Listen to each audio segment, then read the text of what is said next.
ಎಲ್ಲರಿಗೂ ನಮಸ್ಕಾರ. Welcome to Shri Krishna vlog in Kannada. Daily ವ್ಲಾಗ್ನ ಹಾಕ್ತಾ ಇದ್ದೀನಿ. ಡೈನಿಂಗ್ ಟೇಬಲ್ ಮೇಲೆ ಒಂದು ಗ್ಲಾಸ್ ಬೌಲ್ ಇದೆ, ಅದರಲ್ಲಿ ಮನಿ ಪ್ಲಾಂಟ್ನ ಹಾಕಿಡೋಣ ಅಂತ ಹೇಳಿ ಸ್ವಲ್ಪ ಕಟ್ ಮಾಡ್ಕೊಳ್ತಿದ್ದೆ.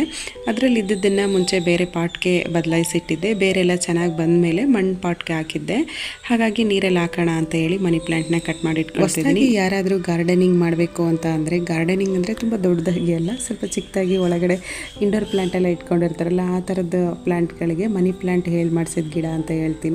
ನೀರಲ್ಲಿ ಹಾಕಿದ್ರೂ ಬರುತ್ತೆ, ಪಾಟಲ್ಲಿ ಹಾಕಿದ್ರೂ ಅಂದರೆ ಮಣ್ಣಿನ ಪಾಟಲ್ಲಿ ಹಾಕಿದ್ರೂ ಬರುತ್ತೆ. ಈಸಿಯಾಗಿ ಮೇಂಟೈನ್ ಮಾಡ್ಬೋದು. ಈ ಗಿಡನ ತುಂಬ ಗ್ರೋತ್ ಆಗಿ ಬುಷಿಯಾಗಿ ಬೆಳ್ಕೊಂಡು ಬರುತ್ತೆ. ಸೊ ನಮ್ಗೆ ಯಾವ ಥರ ಬೇಕೋ ಆ ಥರ ಬೆಳೆಸ್ಕೊಬೋದು ಈ ಮನಿ ಪ್ಲ್ಯಾಂಟ್ನ. ಹಾಗೆ ನಾನು ಈ ಗ್ಲಾಸ್ ಬೌಲಲ್ಲಿ ಕಟ್ ಮಾಡಿ ಹಾಕಿಡ್ತಾ ಇದ್ದೆ. ಸೊ ಇದನ್ನು ನಾನು ಚೆನ್ನಾಗಿ ಬೇರು ಬಂದ ಮೇಲೆ ಮಣ್ಣಿನ ಪಾಟಿಗೆ ಹಾಕ್ತೀನಿ. ಅವಾಗ ತುಂಬ ಚೆನ್ನಾಗಿ ಬರುತ್ತೆ. ಬೇರೆಲ್ಲ ಬಿಡೋವರೆಗೂ ಚೆನ್ನಾಗಿ ಸ್ವಲ್ಪ ಉದ್ದ ಉದ್ದ ಬೇರು ಬರೋವರೆಗೂ ಈ ಪಾಟಲ್ಲಿ ಹಾಕಿಟ್ಟಿರ್ತೀನಿ. ನೋಡೋಕ್ಕೂ ಅಂದವಾಗಿ ಕಾಣಿಸುತ್ತೆ. ಹೋದಾಗ ಸೊಪ್ಪು ತಂದಿದ್ರು, ನುಗ್ಗೆಕಾಯಿ ಸೊಪ್ಪು ತಂದಿದ್ರು, ಅದನ್ನೆಲ್ಲ ಕ್ಲೀನ್ ಮಾಡಿಕೊಂಡು ಇವತ್ತಿನ ಮಧ್ಯಾಹ್ನದ ಅಡುಗೆಗೆ ಸೊಪ್ಪಿನ ಸಾಂಬಾರು ಹಾಗೆ ಸೊಪ್ಪಿನ ಪಲ್ಯನ ಮಾಡಬೇಕು. ಹಾಗೆ ತುಂಬ ಜನ ಹೇಳ್ತಾರೆ ಈ ಸೊಪ್ಪನ್ನ ನೆಲದಲ್ಲಿ ಹಾಕಿ ಕ್ಲೀನ್ ಮಾಡಿದರೆ ಕಹಿ ಬರುತ್ತೆ. ತುಂಬ ಸಲ ನುಗ್ಗೆಕಾಯಿ ಸೊಪ್ಪು ಸಾಂಬಾರು ಮಾಡಿದ್ದೀನಿ, ಯಾವಾಗಲೂ ಕಹಿ ಬಂದಿರಲಿಲ್ಲ. ಆದರೆ ಕರೆಕ್ಟಾದ ರೀಸನ್ ನನಗೆ ಗೊತ್ತಿಲ್ಲ. ನೆಲಕ್ಕೆ ಹಾಕಿ ಕ್ಲೀನ್ ಮಾಡೋದ್ರೆ ಅಂದರೆ ನೆಲದಲ್ಲಿ ಕುತ್ಕೊಂಡು ಸೊಪ್ಪನ್ನ ಕ್ಲೀನ್ ಮಾಡ್ಕೊಳ್ಳೋದ್ರಿಂದ ಕಹಿ ಹೇಗೆ ಬರುತ್ತೆ ಅಂತ ಕರೆಕ್ಟಾದ ರೀಸನ್ ಗೊತ್ತಿಲ್ಲ. ಯಾರಿಗಾರು ಕರೆಕ್ಟಾದ ರೀಸನ್ ಗೊತ್ತಿದ್ದರೆ ನನಗೆ ಕಮೆಂಟಲ್ಲಿ ತಿಳಿಸಿ. ಸೊಪ್ಪನ್ನ ತೊಳೆದು ನಾನು ಇದ್ರ ಜೊತೆಯಲ್ಲಿ ತೊಗರಿ ಬೇಳೆ ಹಾಗೆ ಬೆಳ್ಳುಳ್ಳಿ, ಈರುಳ್ಳಿ, ಒಂದು ಟೊಮೊಟೊನ ಹಾಕಿ 2 ವಿಷಲ್ ಹಾಕಿಸ್ತೀನಿ. ಚೆನ್ನಾಗಿ ಬೆಂದಿರುತ್ತೆ. ನುಗ್ಗೆ ಸೊಪ್ಪು ಜಾಸ್ತಿ ಇದ್ದಾಗ ನೆರಳಲ್ಲೇ ಒಣಗಿಸಿ ಡ್ರೈ ಮಾಡಿ ಪುಡಿ ಮಾಡಿ ಇಟ್ಕೊಂಡಿರ್ತೀನಿ. ಹಾಗೆ ಡೈಲಿ ಒಂದೊಂದು ಚಮಚನ ತರಕಾರಿ ಸಾಂಬಾರಲ್ಲಿ ಯೂಸ್ ಮಾಡ್ಕೊಳ್ತೀನಿ. ಹಳ್ಳಿ ಕಡೆ ಬರಿಕೆ ಸೊಪ್ಪಿನ ಸಾಂಬಾರು ಅಂತ ಮಾಡ್ತಾರಲ್ಲ, ತುಂಬ ಇಷ್ಟ ಆಗುತ್ತೆ. ಹಾಗೆ ಸೋರೆಕಾಯಿ ಸೊಪ್ಪು ಈ ಥರದ್ದೆಲ್ಲ ಸಾಂಬಾರು ನನಗೆ ತುಂಬ ಇಷ್ಟ ಆಗುತ್ತೆ.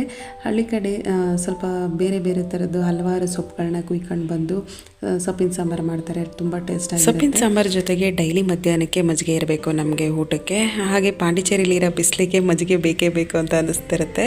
ನಾನು ಡೈಲಿ ಈ ರೀತಿ ಮಜ್ಜಿಗೆನ ಮಂತಲ್ಲಿ ಕಡ್ದಿಟ್ಕೊಳ್ತೀನಿ. ನನಗೆ ಮಿಕ್ಸಿಲಿ ಮಜ್ಜಿಗೆ ಹಾಕೋದು ಅಂದರೆ ನನಗೆ ಇಷ್ಟ ಆಗಲ್ಲ. ಸೊ ಈ ರೀತಿ ಅಂದರೆ ನನಗೆ ಇಷ್ಟ ಆಗುತ್ತೆ. ಹಾಗೆ ಮಜ್ಜಿಗೆ ಎಲ್ಲ ಕಡಿದ್ಮೇಲೆ ಅದನ್ನು ಶೋಧಿಸ್ಕೊಂಡು ಒಂದು ಪಾತ್ರೆಯಲ್ಲಿ ಸ್ವಲ್ಪ ನೀರು ಹಾಕಿ ತೆಳ್ಳಗೆ ಮಾಡಿ ಇಟ್ಟಿರ್ತೀನಿ. ನನಗೆ ಅಡುಗೆ ಮಾಡಬೇಕಾದ್ರೆ ಸ್ವಲ್ಪ ಆವಾಗವಾಗ ಒಂದೊಂದು ಲೋಟ ನೀರು ಕುಡಿಯೋದ್ರ ಬದಲು ಈ ಮಜ್ಜಿಗೆನ ಕುಡ್ಕೊಂಡು ಅಡುಗೆ ಮಾಡಿ. ಹಾಗೆ ಒಗ್ಗರಣೆ ಮಾಡೋಕ್ಕೆ ಎಷ್ಟು ಸೊಪ್ಪು ಬೇಕೋ ಅಷ್ಟನ್ನು ತೆಗೆದಿಟ್ಕೊಂಡು ಉಳಿದಿದ್ದನ್ನು ಸಾಂಬಾರು ಮಾಡೋಕ್ಕೆ ಹಾಕ್ತಾ ಇದ್ದೀನಿ. ಸೊ ನಾನು ಈ ಥರ ಮಾಡೋದ್ರಿಂದ ನನಗೆ ನುಗ್ಗೆಕಾಯಿ ಸೊಪ್ಪು ಕಹಿ ಬರಲ್ಲ. ಸೊ ಜಾಸ್ತಿ ಸ್ವಲ್ಪ ಬೇಳೆನ ಆ್ಯಡ್ ಮಾಡಿರ್ತೀನಿ, ಹಾಗೆ ಬೆಳ್ಳುಳ್ಳಿ ಎಲ್ಲ ಹಾಕಿರ್ತೀನಲ್ಲ, ಹಾಗಾಗಿ ಕಹಿ ಬರಲ್ಲ. ಮಕ್ಕಳಿಗೆ ಸೊಪ್ಪಿನ ಸಾಂಬಾರು, ಅದರಲ್ಲೂ ತರಕಾರಿ ಸಾಂಬಾರು ಅಂದರೆ ಸ್ವಲ್ಪ ಇಷ್ಟಪಡಲ್ಲ. ಹಾಗಾಗಿ ಈ ಥರ ಸೊಪ್ಪಿನ ಸಾಂಬಾರು ಮಾಡಿಕೊಟ್ಟಾಗ ತುಂಬ ಇಷ್ಟಪಟ್ಟು ತಿಂತಾರೆ. ಸೊ ಈ ಥರ ಸೊಪ್ಪಿನ ಸಾಂಬಾರು ಮಾಡ್ಕೊಂಡು 1 ಸ್ಪೂನ್ ತುಪ್ಪ ಹಾಕೊಂಡು ತಿಂತಿದ್ರೆ ಎಷ್ಟು ಚೆನ್ನಾಗಿರುತ್ತೆ ಗೊತ್ತಾ. ಟೇಸ್ಟ್ ತುಂಬಾ ನೀರು ಹಾಕ್ತೀನಿ. ನಾನು ಯಾವಾಗಲೂ ಅಷ್ಟೇ ಈವ್ನಿಂಗ್ ಟೈಮ್ನ ಚೂಸ್ ಮಾಡ್ಕೊಂಡಿರ್ತೀನಿ ಗಿಡಕ್ಕೆ ನೀರು ಹಾಕೋದು ಅಂತ.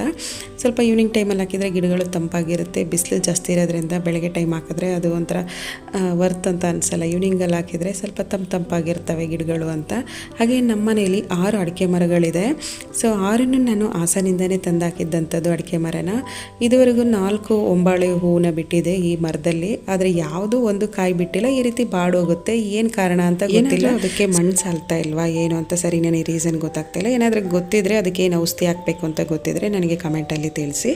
ಹಾಗೆ ಅರಳಬೇಕಾದ್ರೆ ಒಳ್ಳೆ ಘಮ ಇರುತ್ತೆ. ಅರಳಬೇಕಾದ್ರೆ ನೋಡಬೇಕಾದ್ರಂತೂ ತುಂಬ ಖುಷಿ ಅಂತ ಅನಿಸ್ತಿರುತ್ತೆ. ಸೊ ಅಷ್ಟೇ ಬೇಜಾರಾಗುತ್ತೆ ಅದು ಬಾಡೋದಾಗ.